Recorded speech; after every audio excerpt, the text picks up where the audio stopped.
I had the idea about 2 years ago. I had never written an original screenplay, so I wanted to do something that I really cared a lot about, which I decided was American identity.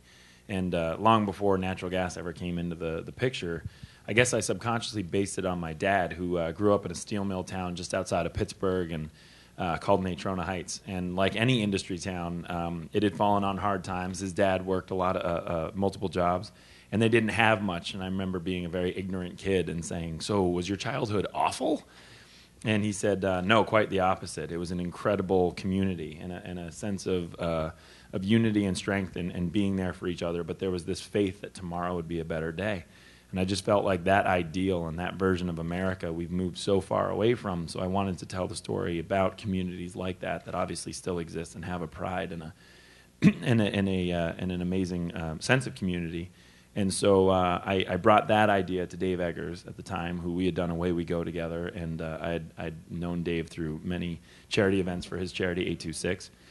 And we just kind of hammered out structure and character, because these issues are very important to him too. He was writing one of those pesky novels that he happens to write a bunch of times, and so he couldn't write the script. So I brought the idea to Matt, and Matt was looking to direct at the time, and I brought him this idea, and we started writing right away.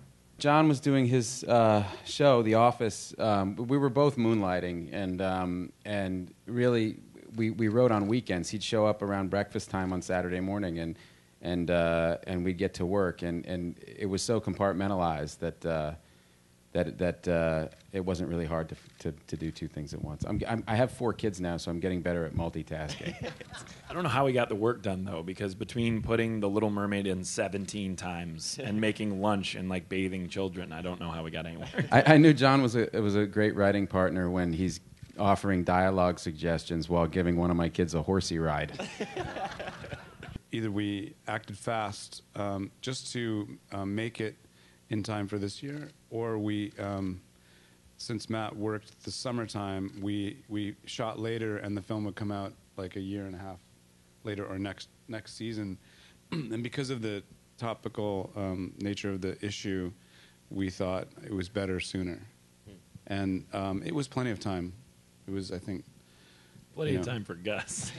I think we had like 12 weeks scheduled for Matt, and then Gus took one look at the budget, and he was like, "Yeah, I'll shoot it in 6 weeks." And we were like, "What?" When Warner's was backing the movie, I remember having conversations saying, guys, I mean, I need at least 45 days to do this thing. Are you kidding me? I mean, and Gus did it in 30. One of the big benefits for me was that I prepared it as a director, and then got to watch the decisions that Gus made. And there were things that he did, just like on Good Will Hunting, that we hadn't thought of when we wrote it. And one of them, on the second day, one of my favorite shots in the film happened on day 2 of shooting, which was the first day that I went to pitch the lease to Tim Guinea's character. And Tim was the first farmer that I meet. He's got the beautiful little daughter with the golden curly hair, and we go into his house, and I start to pitch this lease to him, and we got in there, and Gus took the little girl, and she was like 6 or 7 years old, and gave her a coloring book and sat her at the kitchen table. And like any kid, I mean, it's just great because a kid that age gets a task, and they just start, they diligently set about doing it. And she starts coloring in the coloring book, and she just forgot about the camera.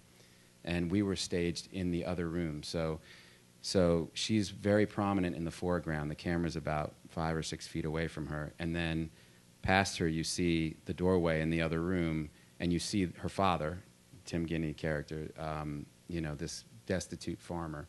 And then you see my character, the landman, but you only see his hands and the clipboard because the door frame is cutting it off. So she's in the foreground, kind of dutifully coloring in her coloring book, oblivious to the fact that behind her back in the other room, the previous generation, the grown-ups, are cutting a deal that's going to have a huge impact on her life one way or another. And she's just completely innocent in the foreground. And the camera slowly just starts to push.